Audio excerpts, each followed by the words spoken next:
You ask Tiger to solve. This deals with linear equations with one unknown. The final result is x equals 5/2. Let's solve it step by step. Group all x terms on the left side of the equation. Subtract 5x from both sides. Group like terms.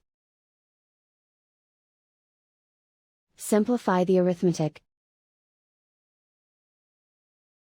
Group like terms. Simplify the arithmetic. Group all constants on the right side of the equation. Add 4 to both sides. Simplify the arithmetic.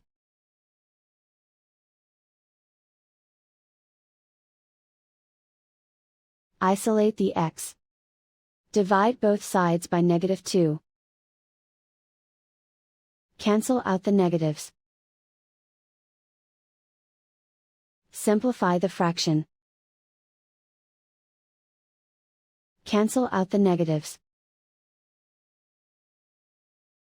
And so the final result is x equals 5/2.